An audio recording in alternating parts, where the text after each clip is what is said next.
Então, boa tarde a todos. Sejam todos bem-vindos ao Festival do Conhecimento da Universidade Federal do Rio de Janeiro, no ano de 2021. Eu sou o professor Lino Sander, da Universidade Federal do Rio de Janeiro, do Departamento de Meteorologia, e eu estou aqui hoje com o professor Felipe Lobo, no Centro de Desenvolvimento Tecnológico do curso de Engenharia Hídrica da Universidade Federal de Pelotas, para a gente bater um papo, bastante informal, sobre o monitoramento da qualidade da água por satélite, onde a gente vai discutir e apresentar também uma plataforma chamada Audimap, uma plataforma livre para o monitoramento de qualidade da água. Então, Felipe, seja bem-vindo. Se você quiser dar umas palavrinhas iniciais aí para a gente começar o nosso papo virtual, pode ficar à vontade.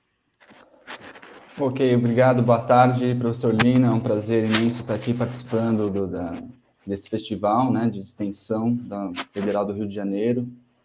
É uma satisfação, poder apresentar alguns resultados, alguns avanços que nós fizemos nos últimos meses e anos, para um público de interesse mais amplo, que a gente consiga transmitir uma linguagem que a gente tem no dia a dia, nos laboratórios, e poder conseguir transmitir algumas informações interessantes para vários jovens aí que estão, e alunos, e doutores, quem seja, que esteja nos acompanhando. Então, primeiramente, obrigado, e fico aí para a gente conversar aí, um bate-papo científico. Legal. Não, é muito bacana você já ter trazido isso, Felipe, porque eu acho que nesse momento difícil que a gente vem vivendo, por causa de todas as questões de pandemia, a possibilidade de falar com a sociedade em geral, sobre o que a universidade vem trazendo, o que ela tem construído, é muito recompensador. E nada melhor do que fazer isso dentro de um papo virtual, de uma forma informal, da gente poder trazer o conhecimento científico e, mais especificamente, no nosso caso, muito aplicado a demandas da sociedade. Nesse caso, especificamente, a gente vai falar aqui de um tema que, assim, dispensa apresentações, a gente vai falar um pouco de qualidade da água. A qualidade da água ela é importantíssima, principalmente do ponto de vista de abastecimento da população. Existem diversos casos onde a gente vem observando, seja na mídia convencional ou diversos outros veículos de comunicação, problemas de qualidade da água no Brasil inteiro, mais especificamente aqui no Rio de Janeiro, isso tem sido bastante comum. E eu acho que é interessante trazer dentro desse papo, Felipe, falar um pouco sobre essa perspectiva da qualidade da água, como eu já disse, como abastecimento, mas um ponto de vista também que a gente vai enfrentar agora, a gente já vem aparecendo para a gente, que é a crise hídrica. A gente vem, digamos, flertando com essa crise hídrica que está anunciada, e a crise hídrica para a gente tem primordialmente dois grandes eixos, um é o de abastecimento, mas o outro é também o de energia elétrica. E a crise hídrica vem associada diretamente à qualidade da água. Não tem como não pensar em escassez hídrica, em grandes reservatórios de abastecimento, mas também de geração de energia elétrica, sem pensar em qualidade da água. Então, eu queria que você trouxesse aqui um pouco da sua perspectiva, o que você acha, como que você enxerga que vem sendo feita esse manejo da água no Brasil, e como que a gente consegue já começar a linkar com o sensoriamento remoto. Como que a gente consegue trazer essa tecnologia do sensoriamento remoto que vem sendo, que está sendo revolucionada aí pelos recentes avanços, Como é que você enxerga um pouco disso aí? Esse é um bom ponto, Lino, porque a questão da crise hídrica realmente já não é de hoje. A gente periodicamente mais em alguns lugares, menos em outros, mas, de certa forma, todas as mudanças do uso e cobertura, de aumento da população e também não ter nem pouco tratamento ainda, né, dos esgotos. O saneamento básico no Brasil ainda é aquém do ideal. Então, a gente acaba juntando dois problemas, né, que é a degradação da qualidade da água, pelo mau uso, pela não recuperação, e pela escassez da quantidade da água, né? Então, a gente está realmente... Quem trabalha com água e recursos hídricos está lidando com essas duas frentes de problemas. E nesse sentido, realmente, a gente tem pouca informação sobre a qualidade da água e talvez de quantidade mais pelos modelos e estações meteorológicas, né, que ajudam bastante nessa parte, mas na qualidade da água a gente ainda é refém dos poucos pontos de monitoramento que existem escassamente no Brasil, principalmente, né? E aí, nessa lacuna de informação que entra o sensoramento remoto num país tão extenso, de áreas tão remotas, que pode prover informações tanto de quantidade, né, com modelos hidrológicos, com análise da superfície dos lagos, açudes e reservatórios, como também da qualidade da água, que é mais o nosso expertise, né, que seria a partir das informações espectrais das bandas, dos satélites e outros sensores, a gente conseguir estimar informações sobre qualidade da água, turbidez, concentração de clorofila, esses parâmetros mais que interferem na cor da água, basicamente, né? Então, a gente busca, a partir dessas metodologias de uso de imagens, como você bem comentou, recentemente, já vem alguns 5, 10 anos, o uso de computação em nuvem, várias ferramentas de Big Data, né, de processamento em larga escala, de monte de dados, e que tem permitido a gente extrair mais informações, né, que antes era mais trabalhoso, teria que ter anos de processamento de imagens individuais. E aí que vem nessa linha, que vem uma ferramenta que eu queria apresentar para vocês, que é nesse sentido, né, que ela não vai cobrir, ela não vai resolver todos os problemas dos recursos hídricos, da questão hídrica, mas é uma ferramenta que busca monitorar, né, a ocorrência de florações de algas, que é um fenômeno que tem ocorrido muito, que eu vou mostrar para vocês aqui rapidinho. Felipe, talvez a gente pudesse até, né, conversar um pouco sobre isso, assim, porque eu acho que esse é um tema bastante recorrente, né, para a população em geral. É muito comum, né, seja em reportagens também, mas é muito comum a gente ouvir falar das tais algas tóxicas, né, do que são essas algas, né, por que elas... mais especificamente aqui no Rio de Janeiro, por exemplo, é muito comum você ver nas lagoas de Jacarepaguá, né, só para dar um exemplo muito pontual, mas isso acontece no Brasil como um todo, né, uma proliferação de algas tóxicas, né, para quem, né, mora perto da lagoa,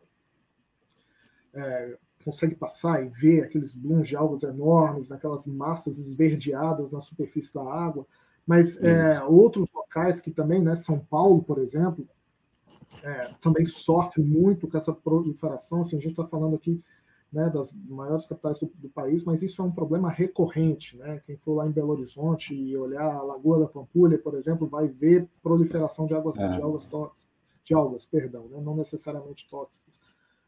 Mas não só nesses ambientes urbanos, né? Se a gente for falar aí da cascata do Tietê, né, que é algo que eu acho que você vai trazer um pouco aqui para a gente, é comum que você veja esse tipo de fenômeno também. Então, talvez valha a pena... Isso é uma coisa que tem ocorrido no Brasil e no mundo, né? Exatamente. E particularmente de águas mais paradas, né? Lagos, reservatórios, açudes, no Nordeste, nos interiores, e lagoas geralmente menores também sofrem mais com isso, né? Porque lagoas menores rasas esquentam muito rápido também, e se tiver qualquer aporte de nutriente, né, seja pela ocupação vizinha ou alguma fonte, O despejo de esgoto. Isso tem cada vez sido mais frequente, né?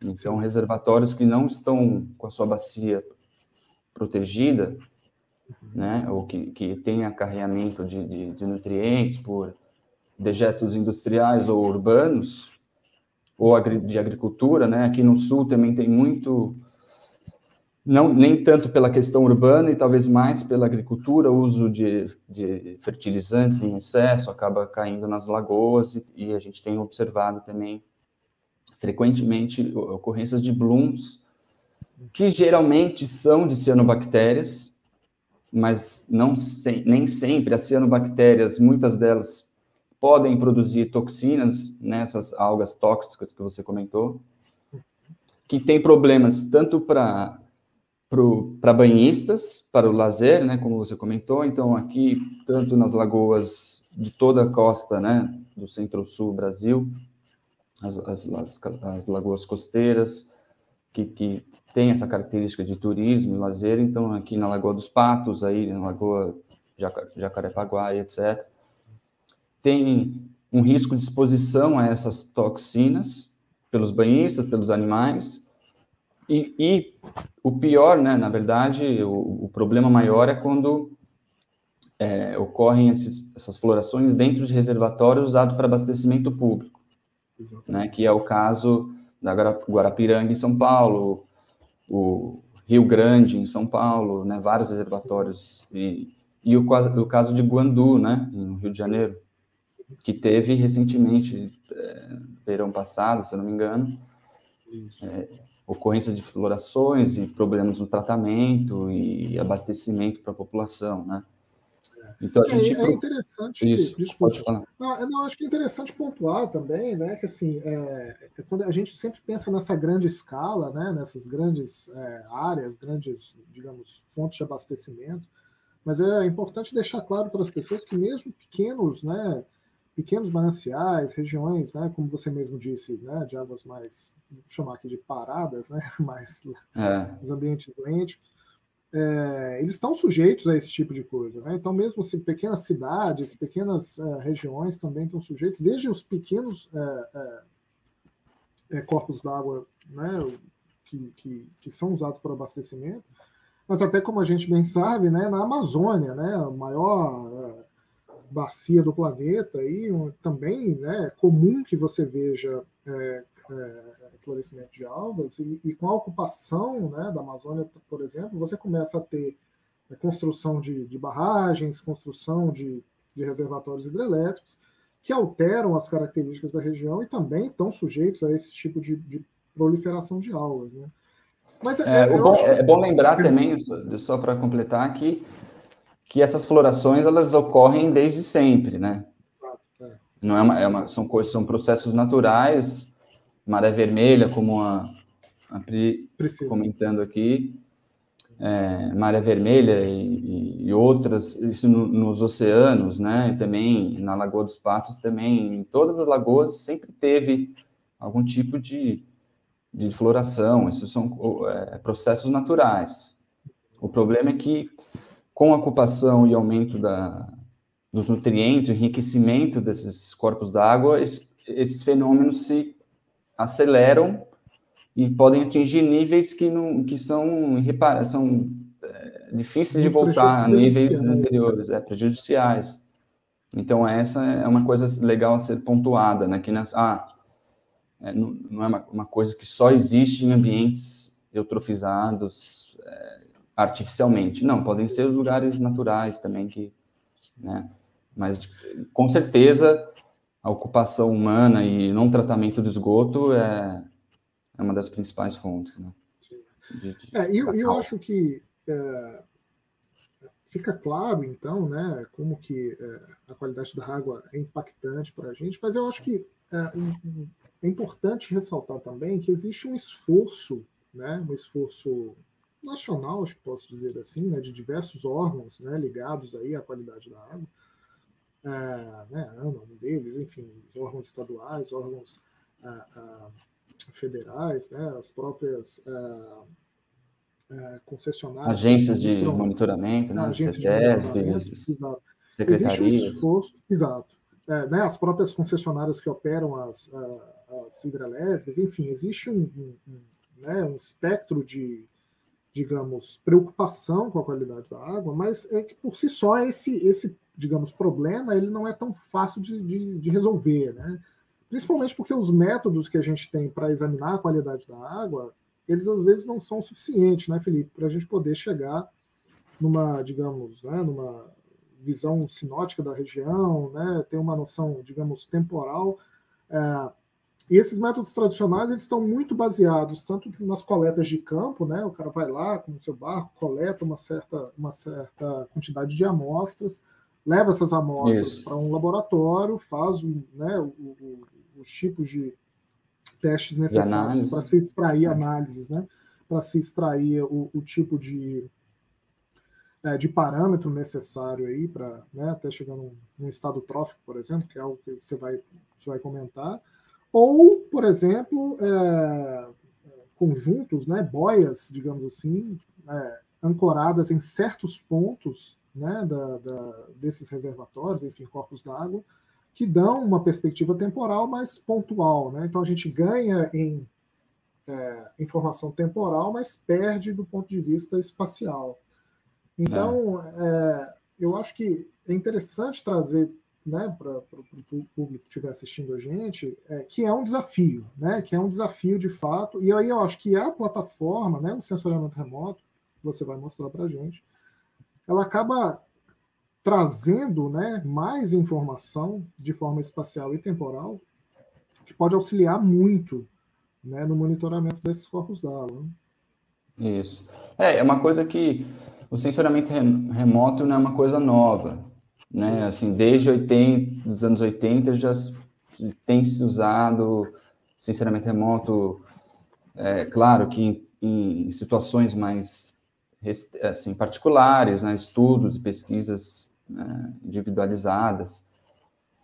Mas o que a gente estava comentando no começo foi o diferencial hoje não é nem tanto a quantidade de imagens, mas sim a capacidade de processamento e extração de informação, dados e depois transformar dados em informação, né?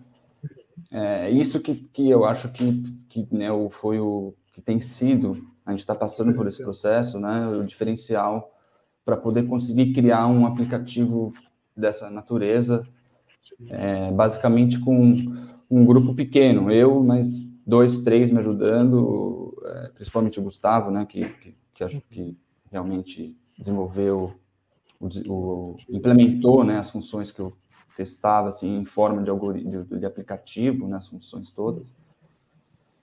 E eu acho que é por aí, galera. Então, por exemplo, eu sei que o Caio, aí, o nosso colega está acompanhando, tem trabalhado com o Google Earth Engine, que é uma ferramenta que é a base desse aplicativo, que eu acho que é um campo interessante. Né? Talvez valesse a pena, então, Felipe, contar um pouco da história do projeto, né? Como é que ele foi planejado, né? Baseado nessa plataforma do Google Earth Engine, e aí contar a história um pouco dos parceiros, né? Tem tanto eu aqui da UFRJ, do Laboratório de Aplicações de Satélites Ambientais, mas tem o pessoal do INPE também, né? Talvez fosse legal trazer um pouco essa, digamos, essa história aí que vem acontecendo desde o ano passado, né? Isso. Já tem um ano, né? Isso aqui, o que eu vou apresentar aqui, o título é o Audimap, seria do aplicativo em si, né? Que tem eu, assim, coordenando essa ação com outros colaboradores, o Gustavo, você e o pessoal do INPE, principalmente, e ex-alunos do INPE, que estão em outras instituições. E, na verdade, aproveitando, né, esse gancho, que essa iniciativa, essa ação que a gente tomou de criar esse aplicativo veio a partir de um projeto que foi aprovado há um ano atrás, uma chamada da GEO e a Google Earth Engine, seriam o Group on Earth Observations, né, o GEO aqui, que estão financiando, não financeiramente, mas com cursos no Google Earth Engine avançado e suportes dessa natureza, para criar 32 projetos ao redor do mundo, para tratar de diferentes temas ambientais, né? Então, no nosso caso aqui, a gente conseguiu montar um time de pesquisadores da América Latina, né, com o pessoal da Argentina, Uruguai, Bolívia, Colômbia, Equador, México e vários colaboradores, que são, na verdade, pessoas interessadas em ferramentas desse tipo, e como elas podem utilizar para a região de cada um desses países, né? Então, é uma forma de a gente colaborar nesse sentido, não necessariamente que todos estejam envolvidos nas atividades, né?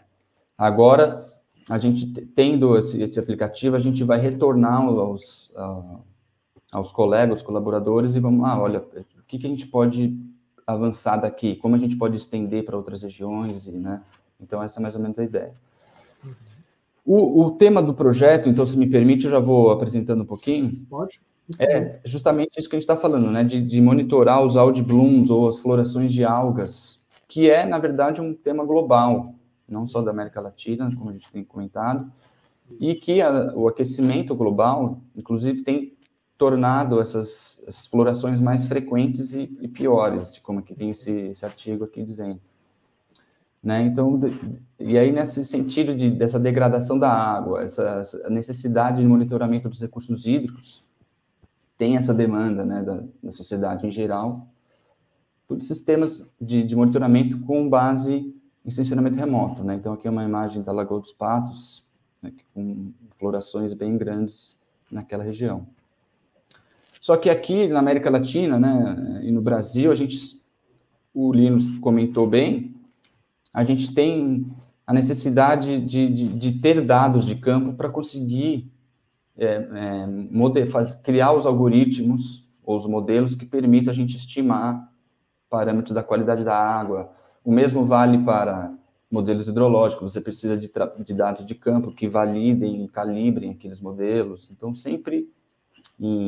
quase sempre, digamos assim, em estudos dessa natureza, né, exigem que a gente tenha dados de campo para, ao mínimo, validar o que você está propondo pelas imagens, né? Mas, infelizmente, não é o caso do Brasil, né? A gente tem poucos dados. Fala aí. Eu acho que é legal fazer um comentário aqui, né, que é um esforço da comunidade científica mundial, né, de aquisição de dados, né? Existem grandes bancos de dados que vêm sendo, né, tem se tentado construir de forma a alimentar e a propor esses modelos, né, que você passa, por exemplo, acho que aqui talvez a gente possa dar um exemplo, né, na concentração de material em suspensão, né, que você possa obter essa concentração mais palpável aqui para a gente trazer, a partir de uma imagem de satélite que mede luz, né?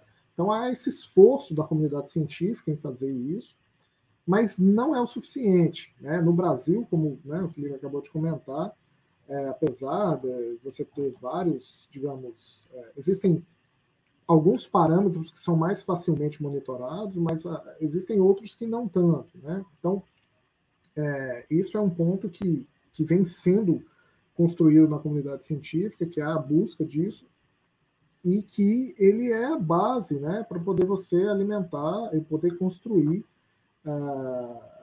né, esses capacidade modelos, né, de monitoramento, né? Acho que é legal e aí um parênteses dentro desse, um colchete dentro do parênteses, seria que uma alternativa, não só o uso do sensoramento remoto, é a gente desenvolver sensores óticos e sensores automatizados que a gente de baixo custo, que a gente possa distribuir para vários corpos d'água e colocar em várias plataformas de diferentes características, seja numa boia ou presa num porto, e etc. E a gente depende ainda, hoje, 2021, de produtos importados. Exatamente. A realidade é essa. Mesmo eu tenho visto algumas empresas brasileiras que o preço ainda não está competitivo com o internacional. Está caro. A gente não tinha tocado nesse ponto, né? O monitoramento da qualidade da água in situ, ele não é barato, né? Ele demanda recurso, ele demanda, né, gente, recursos humanos, gente, formação barco, de gente, né? então, exatamente. Então, nesse sentido que a gente... a estratégia, né, Lino, a gente inverteu um pouco a estratégia agora. A gente fala assim, ao invés de a gente ir atrás dos dados e construir um modelo que funcione ou tal, a gente fala, beleza, então vamos pegar as imagens de satélite e construir um sistema geralzão que se aplique mais ou menos a qualquer região, e aí a partir disso as pessoas vão falar, será que é isso mesmo? Não, eu tenho dados aqui que mostram que é mais, que é menos, vamos aperfeiçoar isso. Então, foi uma conversa que a gente teve, né, de tentar essa estratégia, assim. E aqui no Brasil, estamos falando de 12% da água superficial continental do mundo, né? Então, a gente, principalmente na Amazônia, óbvio, isso considerando os rios, tá? Não só lagos e reservatórios. A estratégia desse projeto é a seguinte, a gente usar o Google Earth Engine para tanto processar as imagens e criar uma interface de uso amigável para qualquer profissional de qualquer área poder acessar. Então, essa plataforma permite que qualquer usuário acesse produtos relacionados às florações em resolução de 30 metros e resolução temporal de 5 dias. A cada 5 dias, pelo menos, tem lugar que tem 2 a 3 dias, a gente teria, dependendo das nuvens, obviamente, né? Opa, desculpa. Aí aqui tem uma questão mais técnica, né, que talvez não seja muito o caso aqui, a gente faz o processamento das imagens pelos efeitos da atmosférica, porque no caso do sensoramento remoto aplicado à qualidade da água, a gente tem que ter certeza que as correções daquela imagem são bem feitas para evitar ao máximo o efeito de gases, já porque o sinal da água já é muito baixo. Tá? Então, a gente tenta tirar todos os efeitos de nuvem, de espalhamento da atmosfera e outros, para ter uma certeza que aquela correção está correta. Se a correção não estiver muito boa, as suas estimativas também não vão ser das melhores, né? Eu acho que talvez pudesse voltar, Felipe, ao que você falou lá, né? Foi você que trouxe isso, né? O sensoriamento remoto vai olhar para a cor da água, né, grosseiramente falando. Né? Ele está olhando para a cor da água. Só que existem efeitos, né, e a atmosfera é responsável por alguns deles, né, que precisam ser corrigidos, né, para que a gente possa ligar a cor da água com a concentração, né, com esses parâmetros de qualidade da água que a gente precisa. E isso também, né, é um campo de bastante pesquisa, investigação, né, dentro da comunidade científica. E para uma plataforma operacional como essa, né, a gente traz aquilo que funciona melhor, que a gente testa, que a gente traz como digamos, o estado da arte, né, dentro das possibilidades que se tem. Né? Dentro das possibilidades técnicas, científicas e operacionais, né? E operacionais, exatamente. Porque não adianta você ter o melhor algoritmo do mundo que demanda muito tempo, muita gente para implementar. Exatamente. E que funcione só para uma região. Exatamente. Então, a gente tenta achar processamentos, né, que sejam viáveis de ser operacionalizados, né, sem ter muito... E claro que com resultado científico aceitável, né? Sim. E aí, depois desse processamento da correção, né, a gente aplica o que a gente... É o NDCI, que é o primo do NDVI, né, que é o DVI, para quem muita gente conhece, que seria um índice da vegetação, usado para estimativa de biomassa em ambientes terrestres, das florestas e campos, agricultura e etc. E aí, para a água, como são ambientes completamente diferentes, a gente tem esse índice, que é o índice da clorofila. Ao invés da vegetação, ele vai estimar a clorofila presente nas algas, que está em suspensão ali na água.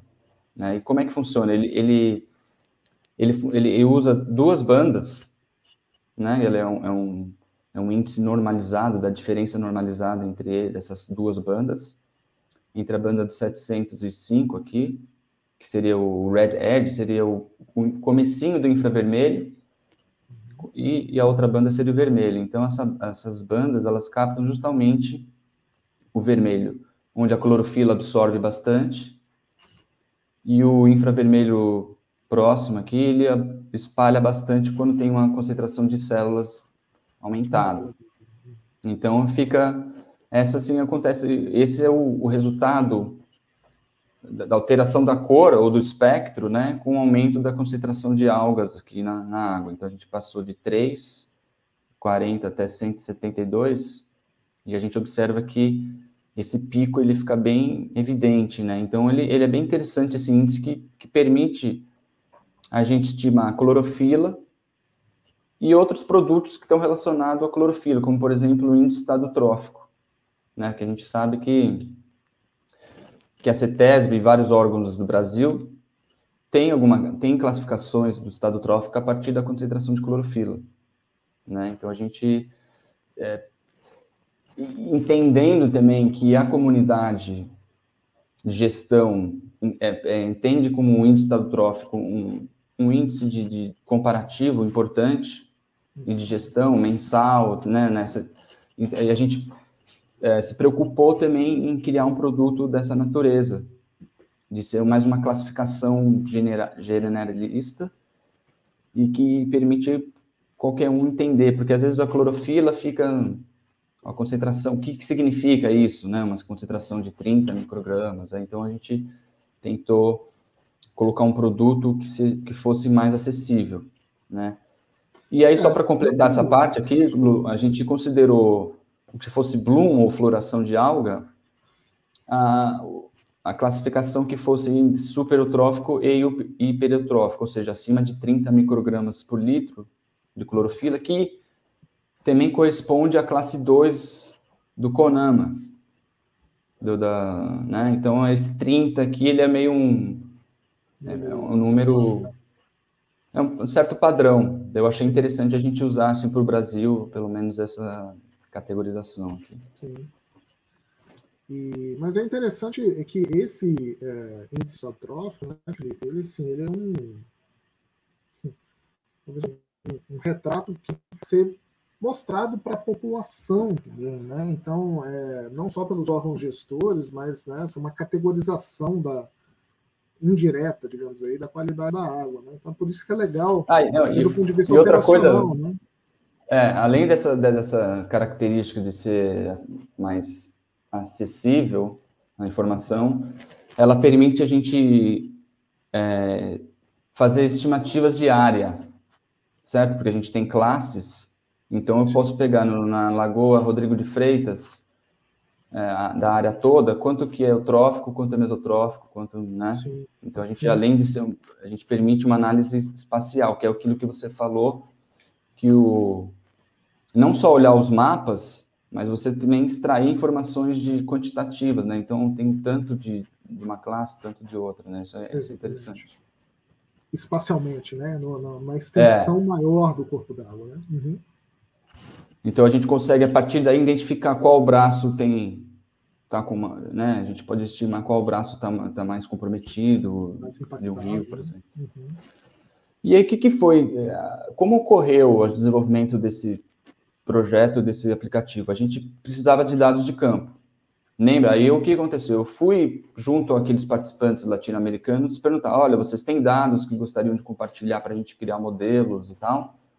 E não tive resposta. Uma resposta tão imediata. Não tive uma resposta assim, falou, tá, tem um aqui, não tem, né?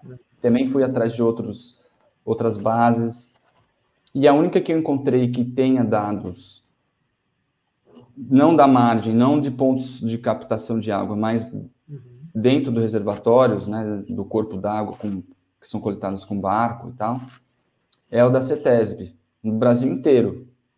Tá? Se alguém souber, me avisem, porque eu tô em busca. Eu busquei em todos os estados, praticamente, e o único que tinha dados disponíveis de pronto, né, também, no sistema que você vai lá e baixa, que não que eu tenho que entrar com o secretário do Ministério do Ambiente, aí né, não cheguei a esse ponto.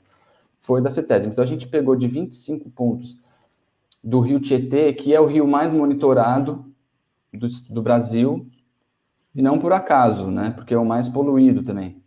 Sim. Então, a CETESB, por uma questão de monitoramento, eu falava, vou ter estações onde a situação é pior, né? Que é o caso aqui do Tietê, Alto Tietê e Baixo.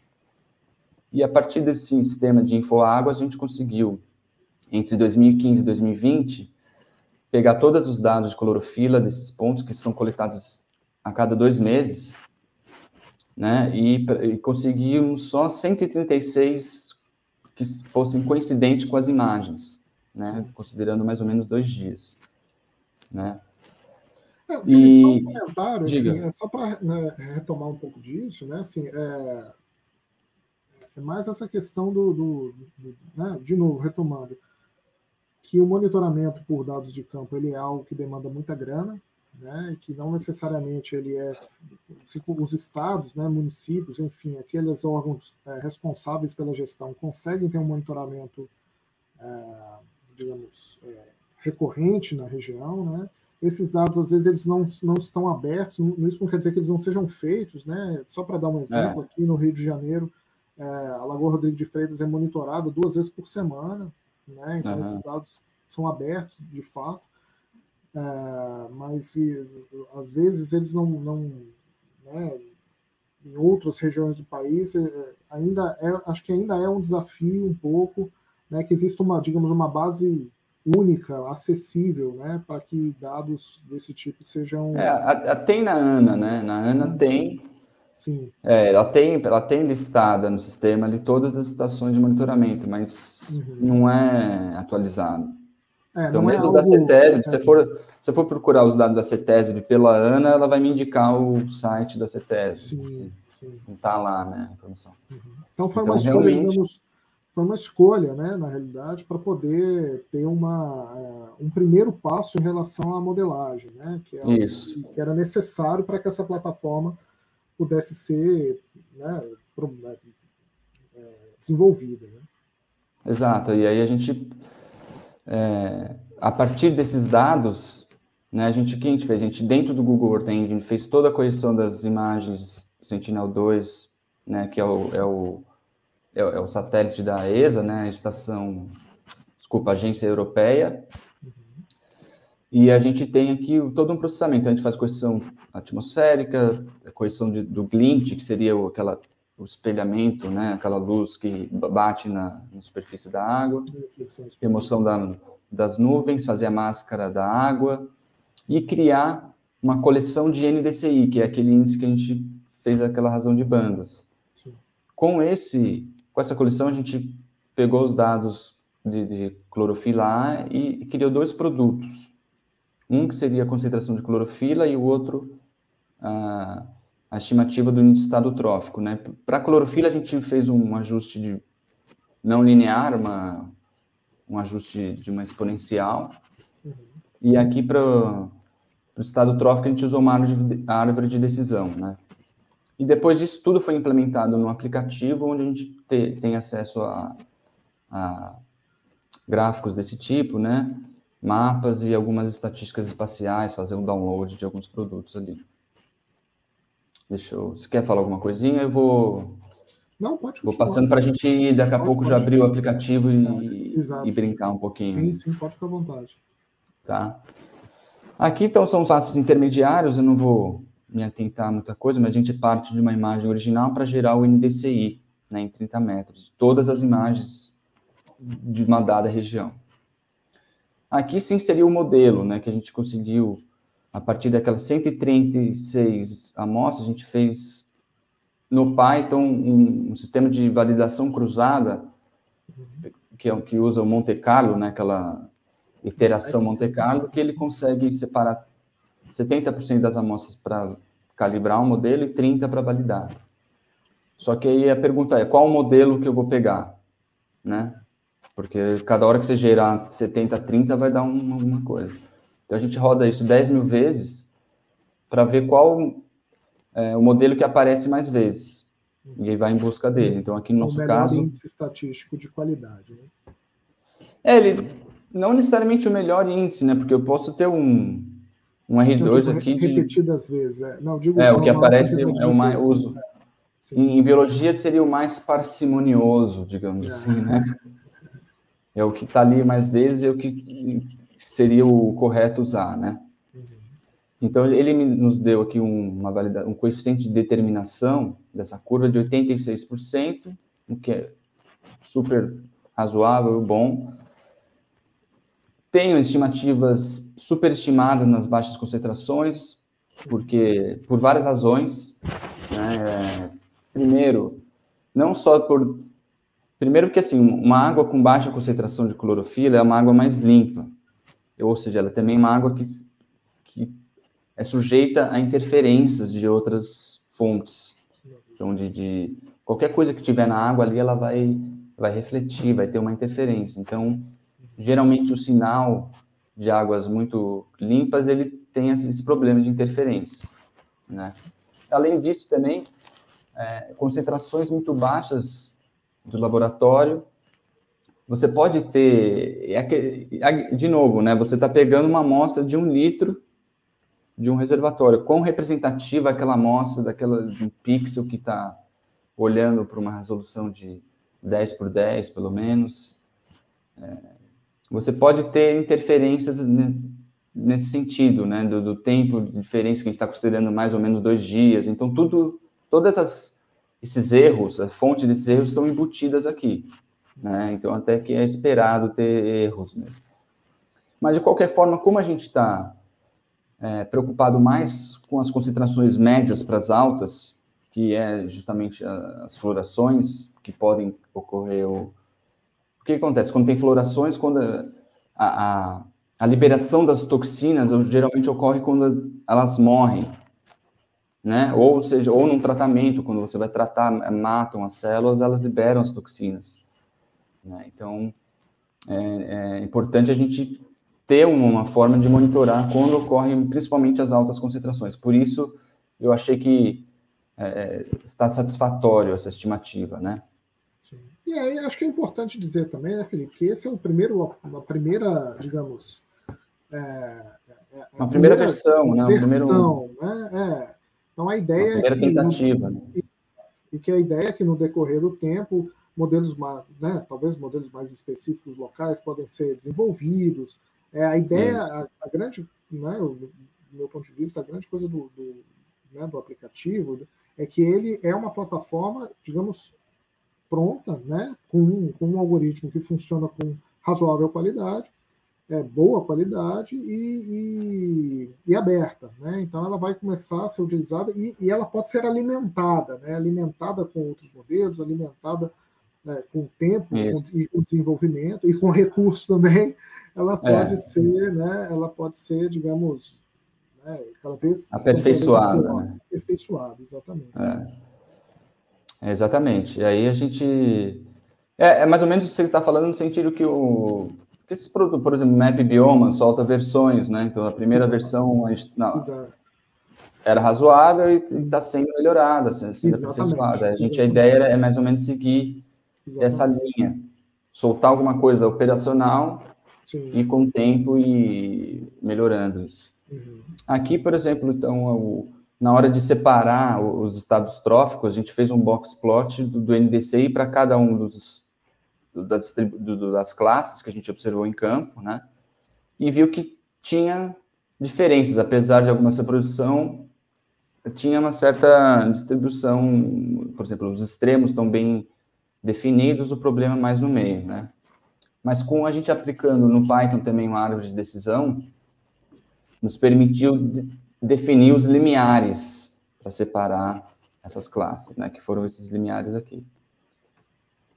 Aí depois aqui uma matriz de confusão, né? Que seria o resultado da avaliação dessa árvore de decisão. A gente teve uma acurácia de 71%, onde as classes mais extremas ficaram melhores, né? Com aqui uma acurácia maior. E no meio tivemos algumas confusões entre classes, principalmente a classe eutrófica aqui. E aí, quando a gente considera só Bloom e não Bloom, né, juntando a super eutrófica com hipereutrófica versus o resto, aí já melhora para 90%. Então, ele detecta bem os Blooms, as classes tróficas têm uma certa confusão ali no meio, Mas é isso, é que nem você falou, gente, é uma primeira versão, está razoável e dá para melhorar, a gente, de repente, conseguir implementar algoritmos específicos para diferentes regiões, a ideia é ter essas opções, né? Eu acho que cabe comentar também, né, Felipe, assim, que é claro que isso poderia ter sido feito, né? Nós temos trabalhos escritos que fizeram isso que eu estou dizendo aqui, né? Investido mais na qualidade, digamos assim, mais profundamente na qualidade do algoritmo e tal. Mas eu acho que é interessante trazer nesse momento que aqui o nosso objetivo também era pensar na parte operacional, né? Então, qual é o desafio operacional que a gente tem, que a gente considerava que ainda não estava, e que essa plataforma vem para, digamos, contemplar isso, que é, beleza, nós temos aqui um certo algoritmo, esse certo algoritmo agora está aplicado num conjunto de imagens que pode ser disponibilizado para, né, qualquer um inicialmente. O aplicativo te bota em contato com isso, te bota em contato com a qualidade da água em diversos corpos d'água, né? Você vai falar disso, mas ele está sendo, né, construído. A ideia, imagino eu, é que seja, no final, a gente consiga construir isso para o Brasil inteiro.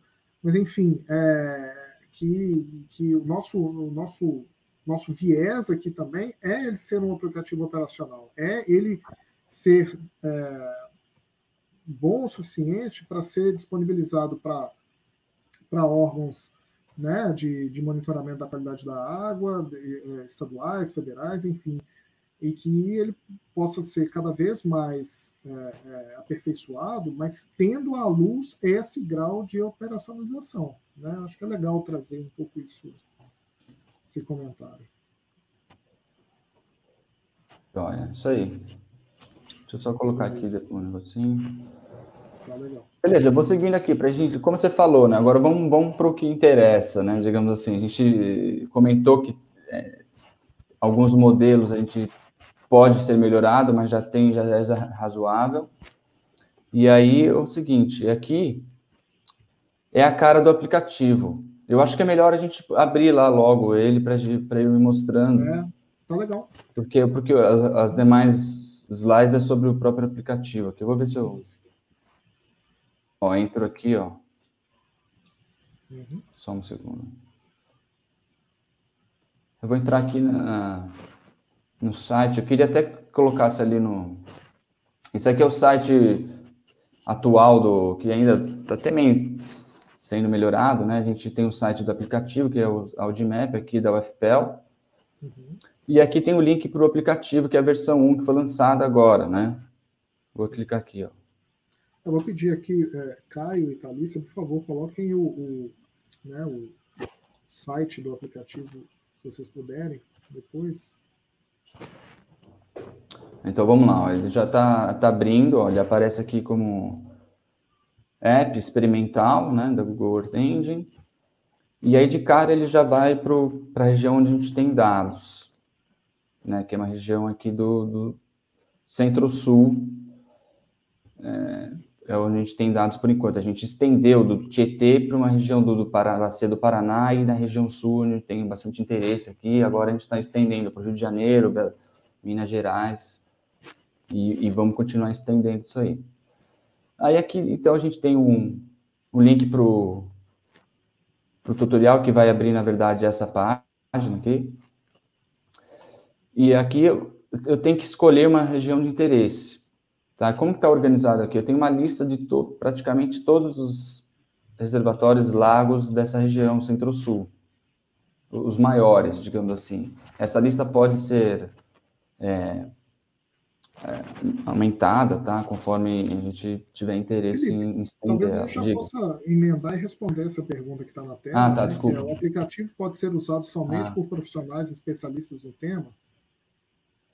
Não, na verdade não. Isso aqui ele está aberto para qualquer um. Eu até falei, vamos mandar para o meu pai, dá uma olhada no aplicativo que eu estou desenvolvendo, ver como está aí, mãe. Ver como está agora a piranga e a água que chega para você, dar uma olhadinha.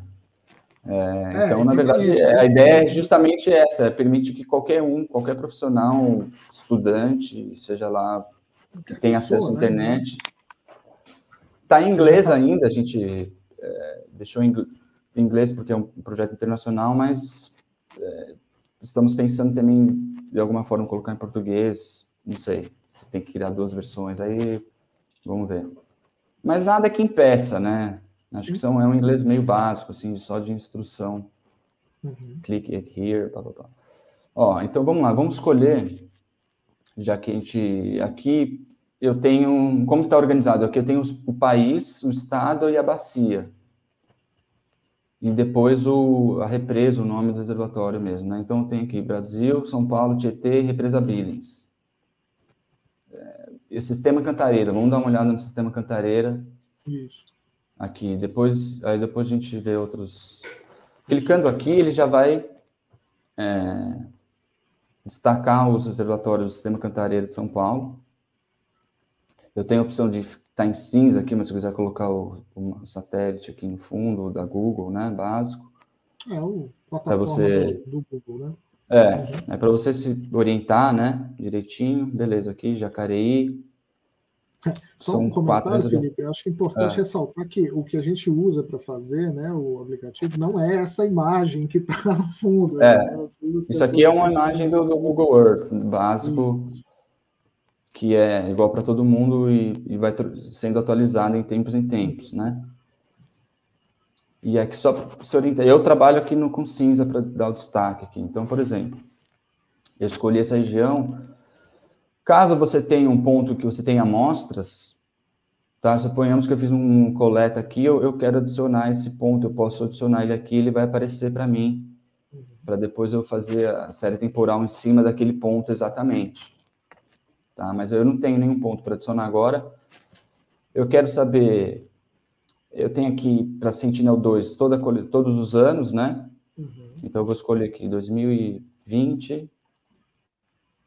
2021, eu tenho a opção de escolher meses de interesse aqui, então eu vou buscar aqui de janeiro a dezembro.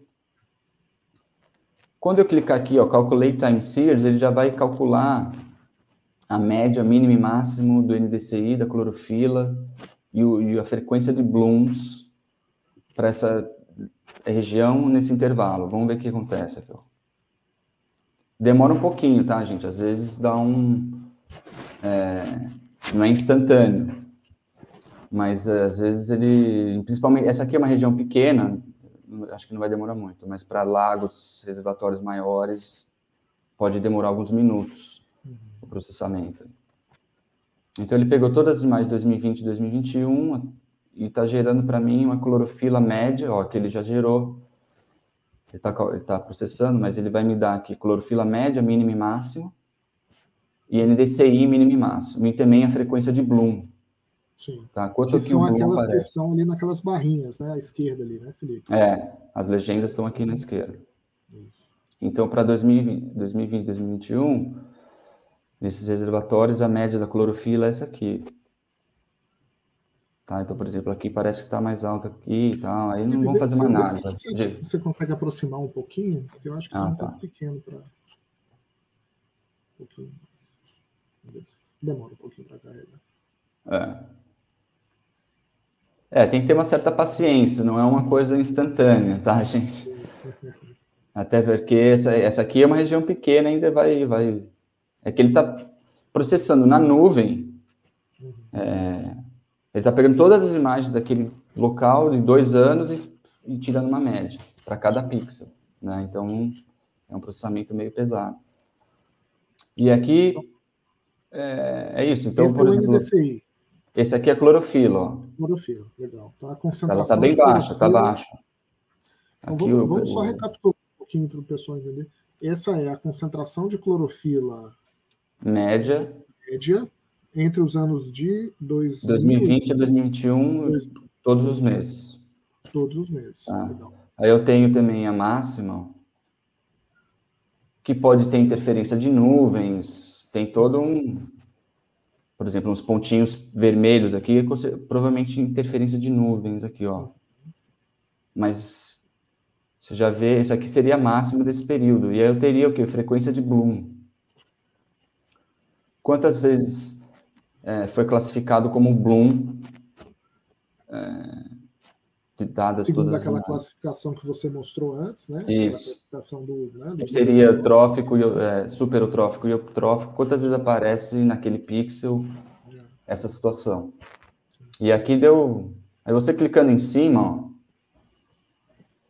ele já vai me dar um espectro, as coordenadas, a média da clorofila, a média do NDCI e a frequência de Bloom. Então deu 15% aqui, ó. Eu acho que vale a pena, mais uma vez, né, trazer aqui qual que é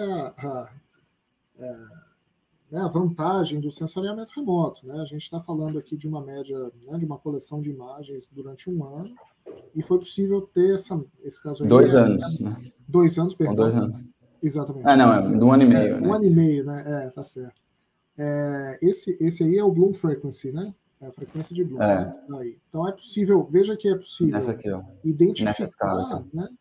Identificar aonde, né? Que é aquela coisa, a mistura do espacial com o temporal, né? Que nenhum monitoramento, digamos, convencional, você teria ou um ponto amostral, uma boia, por exemplo, com equipamentos caros, né, dando ali um sinal temporal, né, em um ponto específico dentro desse reservatório. E, no caso de um monitoramento convencional de coleta de amostras, você teria alguns pontos distribuídos no reservatório com essa informação. Né? Então, aqui a gente tem tanto a parte temporal, aqui é claro uma média, mas como o Felipe já mostrou, poderia ser mostrado, né, o máximo, o mínimo, enfim, aí agora né, depende. Tem outras funcionalidades, ainda tem mais coisas para mostrar aqui, mas realmente a gente condensou a informação de 2 anos em um mapa, né? Exatamente. Isso é legal, isso é bem essa capacidade de síntese que a computação em nuvem nos dá, que é bacana. Sim. E aí a gente ganha escala, né? A gente pode começar a trabalhar em áreas maiores, né? Sim. Então, por exemplo, aí eu posso baixar isso aqui, esse mapa, ó, por exemplo, download a clorofila média em 30 e 90 metros, porque para áreas grandes eu não vou conseguir baixar em 30, só em 90. E NDCI médio e a frequência de Bloom também aqui nas duas opções. Então eu quero baixar essa frequência de Bloom, eu clico aqui, ele vai me dar a opção de download aqui, ó. E aí ele manda para um URL, ele gera uma URL e aí gera um zip para você, tá? Às vezes demora também um pouquinho. Sim. Aí ele vai criar aqui para mim a opção de fazer o download ali. Quer dizer, já está fazendo o download. A outra opção, então isso aqui para análises estatísticas espaciais, digamos, né? Se eu quiser fazer um gráfico de um determinado pixel ao longo do tempo, né? Então eu vou pegar essas ferramentas aqui, ó, Draw Time Series, uma série temporal. Eu já defini o tempo, ó, ele baixou aqui para mim, ó, frequência de Bloom, tá? Aí você vai abrir um zipzinho e ele vai ser um TIFF que você abre no QGIS, ArcGIS. Pode usar em qualquer coisa de geoprocessamento. Exato. Ou não, né? Então aqui eu já determinei, vou pôr aqui vou pôr um período menor para ele não para rodar mais rápido. Aí eu tenho a opção de um buffer, se eu quiser um buffer ao redor de um ponto e tal. Nesse caso aqui eu vou pôr o mínimo, que é 1, e a escala de cálculo, que é no mínimo 30, porque a gente está criando a coleção em 30 metros, ou maior para áreas muito grandes também. Se quiser saber fazer um gráfico temporal da Lagoa dos Patos inteira, eu vou ter que pôr 300 metros aqui, ele não vai conseguir gerar uma escala de 30. Aqui vai dar, então eu vou pôr aqui 30. E aí eu vou escolher se eu quero um retângulo, um polígono, um ponto. Vamos começar por um ponto. E vou pôr aqui, ó, nesse cara aqui que está mais frequencinha de Bloom. Vamos ver o que está rolando aqui no Jaguari. Eu posso clicar aqui, ele não vai ter buffer, então vai ser aqui. Ó. Aí ele gera o ponto. Se eu quiser guardar esse ponto, né, eu posso eventualmente anotar essas coordenadas e depois, quando eu reabrir o aplicativo, você já sabe as coordenadas e já joga ali, né? Então é legal ter essa opção.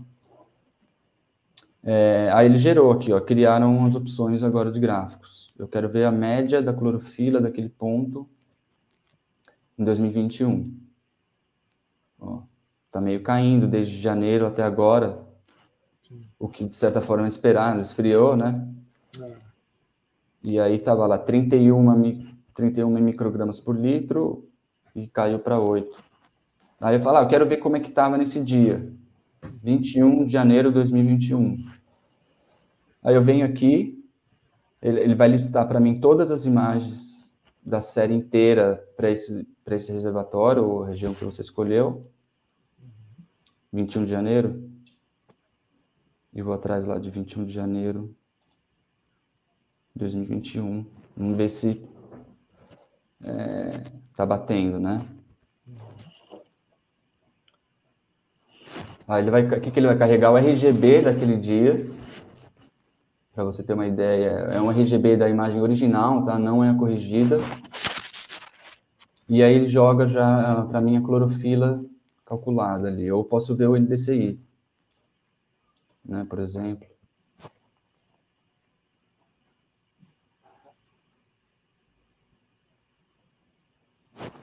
E aí tem as opções aqui de a gente ver os reservatórios.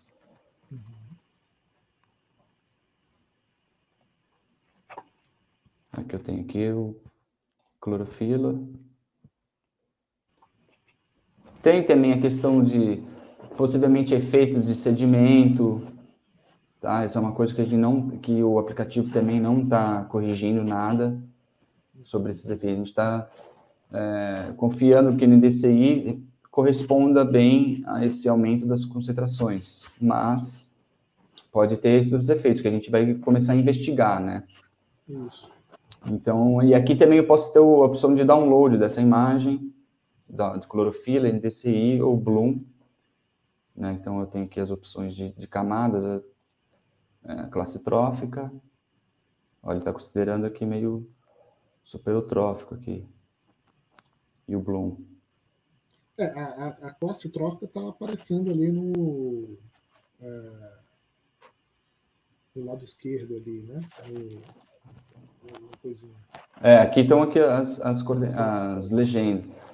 A Pri está perguntando sobre como usar isso, né, cientificamente e tal. Na parte da apresentação, eu vou voltar ali um pouquinho, a gente está escrevendo quer dizer, né, escreveu já, né? Um artigo que está para ser aceito. Quase aceito. Está quase, já foi minor, já está. Que vai ter esse artigo como referência de todo o aplicativo, que tem tudo explicado, como foi feito e tal, que a gente está conversando aqui. Então, em breve, espero que nas próximas semanas já tenha referência científica. A referência e ela vai estar livre também, né? De livre acesso. Aí eu queria aproveitar aqui, não sei se você quer comentar alguma coisa. Não, eu tinha pensado em talvez mostrar uma outra região aí, não sei se você... vamos pegar ali Talvez a própria Lagoa dos Patos lá, que dá um efeito bacana. Não sei se ela demora muito para... Lagoa dos Patos é meio pesadinha. Vamos pegar muito, aqui, ó. Tá. Eu queria mostrar para você que é o aplicativo que a gente está atualizando, tá? Uhum. Que seria a versão, é o aplicativo mesmo, só que eu estou adicionando a coleção do Rio de Janeiro. Uhum. Tá? Então aqui eu estava com ele aberto aqui, ó. Sim. Vamos começar aqui, Lagoas Carioca. Eu coloquei algumas coisas, Baía da Guanabara, você escolhe aí depois. Lagoas Cariocas, que são essa Jacarepaguá, etc. Saquarema, Maricá, Araruama, Juturnaíba e Lagoa Feia. Além das que estão no Paraíba do Sul. Vamos pegar aqui Lagoas Cariocas, por exemplo. Você tinha comentado de Jacarepaguá, né? Não, mas pode ser a Rodrigo de Freitas mesmo, né? É legal mostrar aqui. Então, aqui tá tudo junto aqui, na verdade. Entendi. É que, nesse caso, já elas são pequenas. Sim.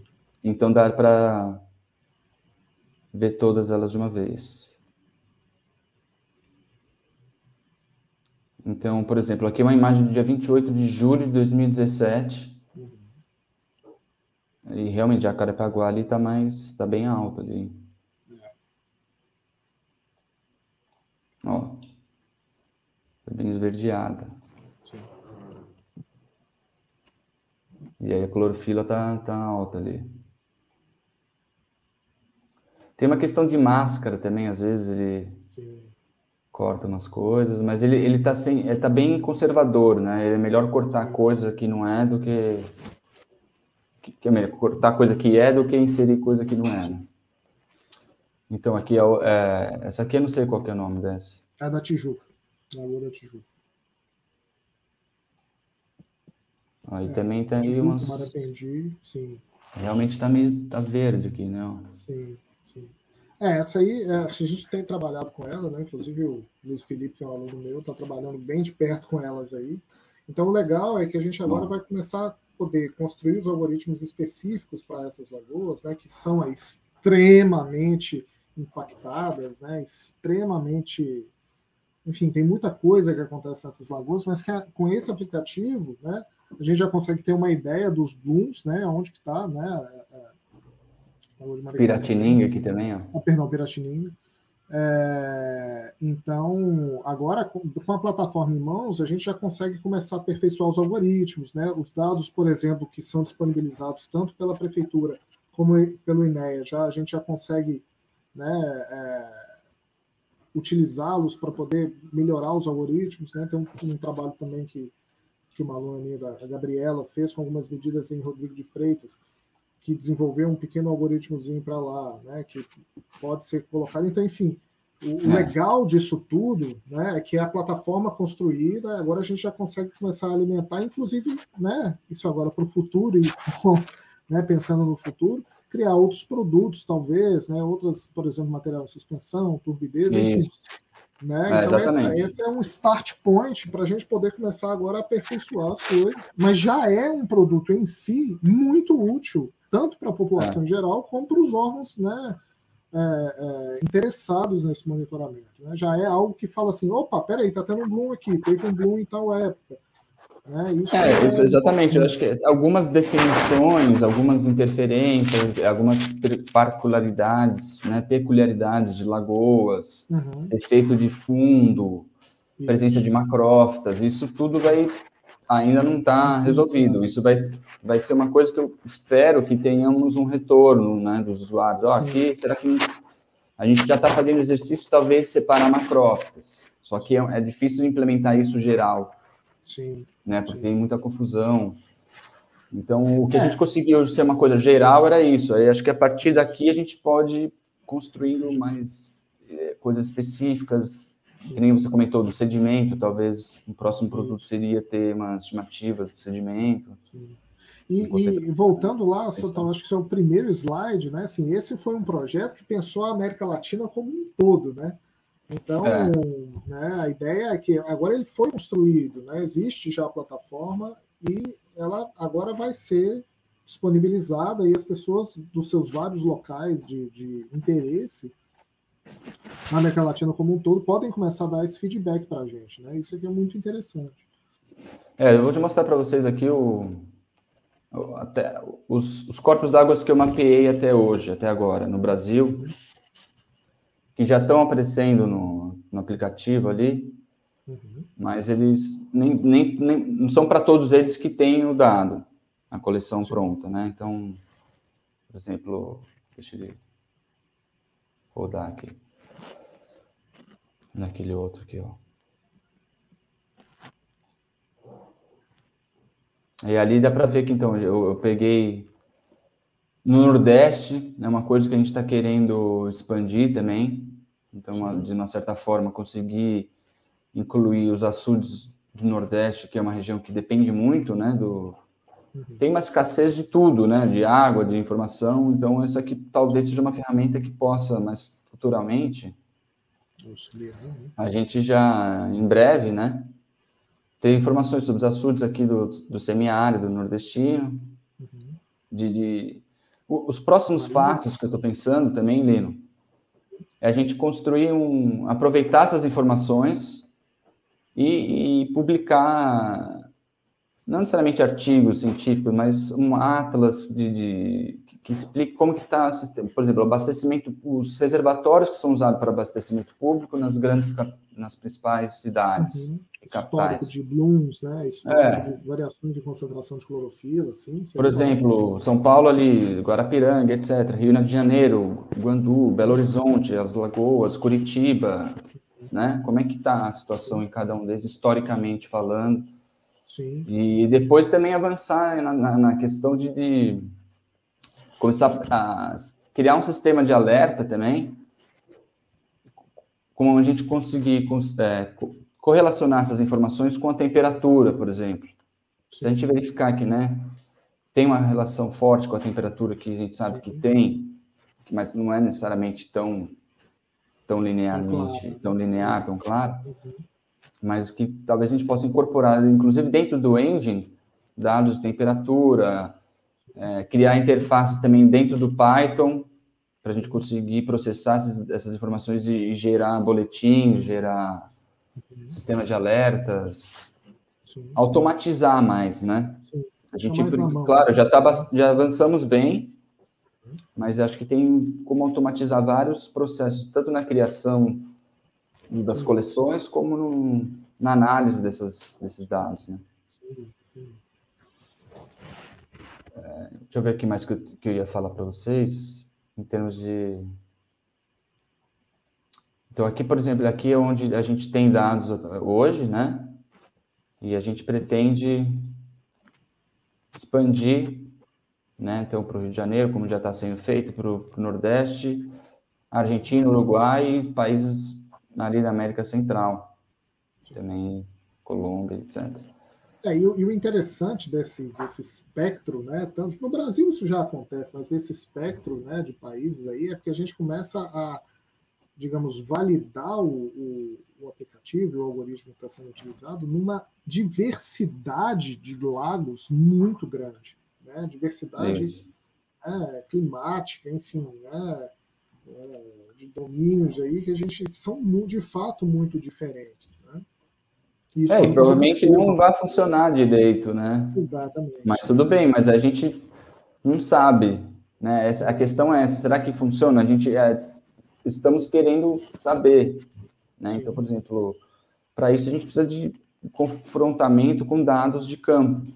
A gente fez um exercício aqui no Rio Grande do Sul que pegou dados de campo de um reservatório Chasqueiro, e do mesmo dia da passagem do satélite, deu lá 40 microgramas por litro, e no satélite também deu uns 40 e pouquinho também. Então, isso do mesmo dia, né? A imagem do mesmo dia. Para essas concentrações acima de 10, 20, ele pega bem, eu acho. Para baixo ali já vai ter um pouco, talvez, uma superestimativa, mas... agora é uma questão de testar isso, né? Ver se está funcionando. Divulgar, né? Então, assim, esse papo aqui é essa tentativa, né, de divulgar o aplicativo, divulgar as ideias que a gente está tendo, né, para conseguir cada vez mais gente trabalhando junto e, de novo, aperfeiçoando algoritmos, aperfeiçoando o aplicativo, né, tendo um feedback. E até aproveitar aqui para... Pode falar, e aproveitar para o pessoal da suporte técnico colocar o site rodando aí para o pessoal poder acessar, quem não acessou ainda. Isso. E a gente está em busca, né, Lino, nessa tentativa nossa de divulgação, também em busca de parceiros e recursos humanos. Eu sei que a UFRJ está já se empenhando na colaboração. Eu estou também tentando arrumar alguns alunos e tal, mas a gente está tentando, eventualmente, conseguir um projetinho financiado, né, que consiga aportar recursos para alunos. E até dos cursos, né, Felipe? Você falou do curso que você dá, que está ministrando, de Google Earth Engine, né? Acho que você talvez queira falar um pouquinho disso. Tá. Porque eu acho que também, para alunos que estejam interessados, né, o Felipe dá um curso de Google Earth Engine regular da grade da engenharia hídrica, né, Felipe? Como é que é? É uma optativa, mas todo ano eu tenho... É o segundo ano que eu tenho ofertado. Sim. Só para dizer que está disponível, né? Eu também dou um curso na pós-graduação da meteorologia aí já é mais ligado, né, à qualidade da água, um campo que a gente chama de ótica hidrológica e de sensoriamento remoto de corpos d'água, né, mais especificamente para corpos d'água também. Então, assim, a gente vai estar tentando trabalhar junto nessa, digamos, criar, divulgar conhecimento, né, construir conhecimento e formar pessoas também. Somos professores de universidades federais, né, então acho que é importante trazer isso, que a formação também é algo importante para nós e o aplicativo é um caminho disso também. Exatamente. Isso aqui é um último exemplozinho do que o aplicativo permite fazer uns GIFs, também com média, com clorofila média mensal de um determinado período, né? Então, você coloquei lá 2015 a 2020, ele está... infelizmente, é uma limitação do próprio End, ele não me dá a data aqui, né? Mas ele gera um GIFzinho para quem gosta também de umas animações e tal, ele permite... Às vezes ajuda também você entender. Isso a gente está trabalhando também para melhorar um pouquinho. Sim. Então, fica aqui o site, como vocês colocaram ali no vídeo, né? O meu contato. O site aí, que a gente também está querendo elaborar um site mais profissional, digamos, que permita a gente justamente, de repente, aproveitar as informações mais sintetizadas, por exemplo, estudos de caso, jogar no site, e a gente rechear bem o site com avaliações, análises mais específicas e tudo, né? Acho que vai ficar bem interessante. Aí eu vou pedir o Caio, então, por favor, para colocar tanto o site como o e-mail do Felipe, por favor. Eu vou pedir também para colocar o site do LASA, do qual eu sou parte, né? Que aí, para ver se alguém tiver interesse, né? Peço ao Caio que coloque. Eu sou um dos coordenadores do LASA, junto com o professor José Ricardo, a professora Renata Libonati, que também tem trabalhado com um aplicativo, né, que está sendo bastante divulgado, que é o Alarms, aí agora do outro lado, né, ela trabalha com fogo, né, e tem o professor Leonardo Pérez também, que é um dos coordenadores do LASA. Então, caso alguém tenha interesse, né, pode entrar em contato com a gente, tanto comigo como o Felipe. A gente tem muito espaço para ideias e para a gente animada com o trabalho aí de desenvolvimento dessas ideias. A gente está em busca, assim, sobretudo de colaboração, envolvimento dos alunos que estejam a fim de ajudar, às vezes muitas vezes voluntariamente no começo, mas depois a gente crescendo, a gente vai conseguir recursos para contratar gente. Eu acho que tem um potencial grande aí de crescimento. E aí fica aquele convite que o Lino falou da introdução ao Google Earth Engine. É uma disciplina optativa que eu estou oferecendo aqui semestre que vem. E aí, eu não sei como é que fica em outra instituição fazer esse tipo de... Eu vou até colocar aqui para o Caio, para isso. De repente eles colocam ali também, para quem tiver interesse em dar uma olhadinha o que é, e aí entra em contato com a gente. Legal. Fazer em ouvinte, vai ser uma disciplina curta, né? De 2 créditos, só 1 hora a gente conversando e outra hora de tutoriais. Muito bom. Então, vale a pena dar uma olhadinha depois. Beleza. Bom, eu acho que já temos aqui quase 1h20 de bate-papo, né? Vocês viram que a gente é bom de papo, né? Então, eu não sei, pessoal, se ainda tem alguma pergunta. Já tiveram, acho que umas 2 ou 3 perguntas. Não sei se ainda tem alguma pergunta para ser incluída. Se não tiver, acho que a gente pode talvez finalizar, né, Felipe? Mais alguma coisa que você gostaria de trazer aqui? Não, eu queria, né, sobretudo, agradecer. Eu vou parar de apresentar aqui. Agradecer o convite, né? Eu acho que é isso, obrigado. O convite é a oportunidade de a gente conversar sobre... Vai ser online, viu, José? Vai ser sim online a disciplina, tudo EAD. E oportunidade de, então, apresentar essas coisas, interagir com outros grupos, né? Essa questão online, às vezes, permite isso, né? Seria muito mais difícil participar numa situação presencial aí na Federal do Rio de Janeiro.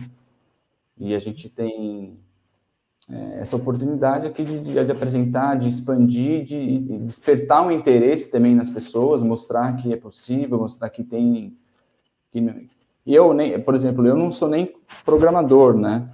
Então, eu sou um entusiasta dessa área, mas que vejo uma aplicação muito grande, porque está permitindo que pessoas de diferentes áreas usem essa ferramenta para diferentes aplicações. Então, teve um aluno de economia que veio interessado na disciplina de Google Earth Engine, que ele está fazendo uma estimativa com NDVI de safras de uva na Serra Gaúcha. Ele disse, será que não dá para usar para não sei o que e tal? Eu falei, pô, é justamente isso, né? É uma facilidade grande essa ferramenta e que permite... É uma mudança de paradigma, né? Digamos assim. Então, ela muda o jeito de você pensar um problema, né? Então, acho que é legal isso a gente... Sim, é revolucionário, né? Eu aqui, tanto nos cursos que eu dou aula, que são os cursos de meteorologia e do bacharelado Ciências Matemáticas da Terra, o BCMT, né? Eu já dou aula de sensoriamento remoto, então eu já falo com os meninos, olha, vocês têm que meter a cara e aprender Google Earth Engine, né? Então, nos cursos, os exercícios que eu tenho passado são todos em Google Earth Engine, né? Por mais que seja algo no começo, né, que se venha construindo o conhecimento, né, devagar, mas o contato com a plataforma, né, os exercícios que os meninos vão tentando, isso facilita, né? Os meus alunos de iniciação científica, todos eles trabalham com Google Earth Engine, então é mais um recado aí. Esse curso do Felipe seria muito legal quem puder participar. E de novo, né, o Felipe trouxe aqui, eu acho que essa interação a gente vem trabalhando junto desde muito tempo, né, Felipe? Desde que éramos alunos de doutorado, né? Então, mestrado, né? Mestrado até, né? Mais tempo ainda. Então, esse trabalho em parceria ele é muito, muito recompensador, né? A gente vai conseguindo aos poucos espaço para poder conseguir recursos. É uma coisa importante também que esse projeto do Felipe, né? A gente não pode deixar de falar isso, demanda recursos, né? Então a gente precisa sensibilizar aí os órgãos financiadores, né? Sejam eles estatais ou de alguma maneira privados, de que é importante para a gente construir uma ferramenta que é essencial, no meu ponto de vista, num país como o Brasil, que, né, como a gente já colocou aqui várias vezes, é um ponto da água no mundo, né? Se a gente falar em água doce no mundo, a gente está falando de Brasil, e nada mais importante do que ter, né, uma plataforma assim aberta para que as pessoas possam usar. E lembrando, né, que nessa pesquisa eu fui verificar em outros países, por exemplo, claro, os países mais desenvolvidos, Estados Unidos, praticamente todo estado tem o seu próprio sisteminha de monitoramento, no mínimo de harmful algae blooms, né, que é um alerta. Todo estado tem o seu. Aqui a gente está atrás, né? Está começando. Então essa é uma tentativa de dar um pontapé, a gente tentar criar uma coisa mais que seja em larga escala, apesar de talvez não ser tão precisa inicialmente, mas a gente está querendo, a gente está pensando grande, né? Eu acho que a ideia é essa de incentivar, perdão. Não, assim, de pensar grande no sentido de poder conectar vários grupos também, né? Não só de a gente poder desenvolver trabalhos que não seria permitido, por exemplo, no Nordeste lá. De repente a gente consegue parcerias com o pessoal do Nordeste para a gente que eles usem essa ferramenta, que a gente desenvolva alguma coisa específica ali. Exatamente. Né? Então, essa é um tipo de aplicação bem interessante que a gente está podendo ter oportunidade agora de botar em prática. E incentivar essa cultura do monitoramento, né? Acho que nada melhor do que uma plataforma acessível à população em geral, né? Para que a gente possa cobrar nossos governantes aí, cobrar, né, as autoridades responsáveis, né, para que tenham providências em relação, né, a possíveis impactos nesses corpos d'água que são essenciais para a gente. Nada melhor do que uma plataforma que eu possa acessar do meu celular, do meu computador, que seja, e falar, olha aqui, ó, tá acontecendo, tá aqui acontecendo um bloom, por que é de fato algo natural ou é algo que está sendo impactado? Enfim, eu acho que isso é muito, muito importante para a sociedade, né, para o país em geral. Joia. Felipe, mais alguma coisa? Podemos finalizar? Não, acho que é isso, tá? Obrigado pelo convite, o papo foi bacana, foi uma boa oportunidade. Espero que a gente tenha transmitido aí algumas mensagens e aberto algumas portas de colaborações. Sim. E qualquer coisa, entrar em contato, que estamos por aqui, disponíveis. Eu quero te agradecer aí mais uma vez, né, o convite que eu te fiz, acho que foi muito legal. Acho que o melhor formato para a gente... Opa, tem uma pergunta aqui. Do Caio. Felipe.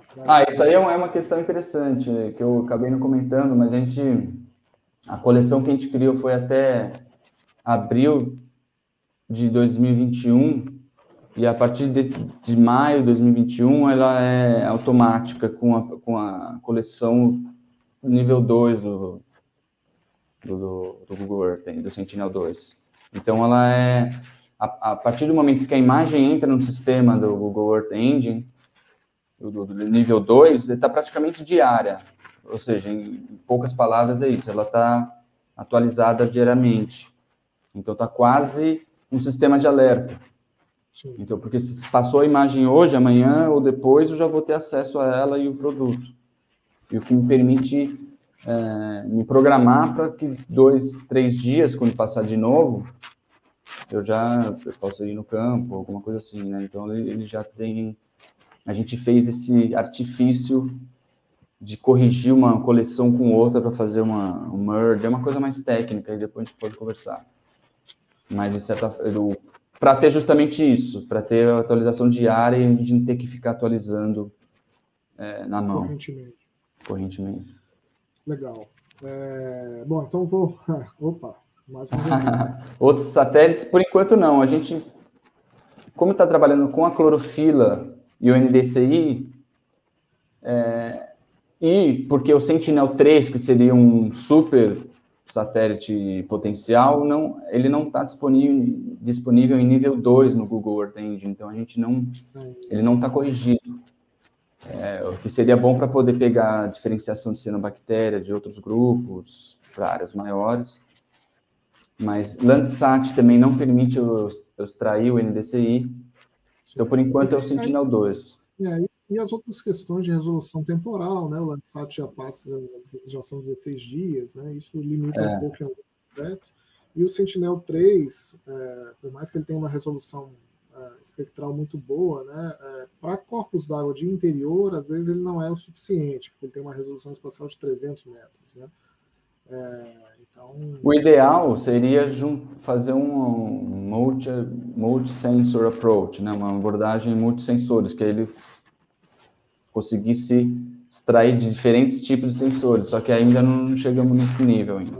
Aquele sensor que estivesse mais próximo da melhor qualidade. Isso é um sonho, quem sabe daqui a alguns anos a gente consegue chegar. Num sistema só você abre o Sentinel-3, Sentinel-2, Landsat, e aí é o sonho.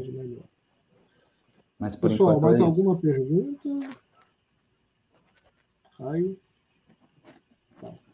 Bom, então acho que eu vou agora agradecer mais uma vez, Felipe. Obrigado aí pela sua participação, né? Quando eu te fiz o convite, acho que esse papo virtual foi a melhor opção para nós, né? Porque eu acho que algo um pouco mais formal ficaria longe, né? A gente não teria tanta abertura para descrever e falar, né, de todo esse esforço que tem sido feito aí conjuntamente nos últimos anos. E principalmente pela linguagem, talvez, né? A gente quer sair um pouco da linguagem técnica e um pouco mais para a linguagem... Para que ela possa ser acessível a todos, né? Eu acho que isso é importante também. A comunicação científica... Não sei se a gente conseguiu, né? Não sei se a gente conseguiu. Tomara que sim, né? Sempre vira uma estimativa do modelo de concentração quadrática, né? Aquela coisa. Mas a gente tenta nos controlar. Assim. Isso é um bom exercício de extensão universitária, pessoal, para aqueles que estão, né, são os motivadores da extensão universitária. Esse é um bom exercício para nós, né, acadêmicos, que cada vez tem uma linguagem mais próxima do cidadão em geral. Bom, então obrigado, Felipe, mais uma vez. Valeu. Né? Quero agradecer, então, também aqui ao suporte, né, do Caio. Caio, Claro. que foi nosso suporte técnico aqui aos 45 do segundo tempo, e a Thalissa Rodrigues, que é do suporte técnico do Festival do Conhecimento. Eu quero agradecer também, né, todos os envolvidos aí no Festival do Conhecimento. É uma iniciativa muito interessante da universidade. Eu acho que ela, mais uma vez, né, tenta aproximar aí o cidadão comum da sociedade em geral. E estou esquecendo de alguém. Bom, agradecer à Universidade Federal do Rio de Janeiro. Acho que nesse momento é importante que a gente sempre ressalte aí, e a Universidade Federal de Pelotas, né, ressaltar aí a força da universidade, a força da universidade pública, e continuar mostrando a nossa cara, mostrando a competência que todos nós temos para poder ajudar esse país, né? Então é isso. Não sei se muito ressaltar a qualidade da organização do evento, muito boa mesmo. Acho que é bom de ver, né, os alunos envolvidos fazendo algo de alta qualidade, assim, é bem satisfatório, né, assim, recompensador, né, de ver o pessoal envolvido e fazendo um bom trabalho. Então, parabéns mais uma vez. Fico à disposição para uma próxima, então. Legal. Alô? Obrigado. Tchau, tchau. Um abraço a todos. Agora, não sei, está na mão de Caio e Thalissa finalizar aí para a gente. Por favor, um abraço de novo para todo mundo.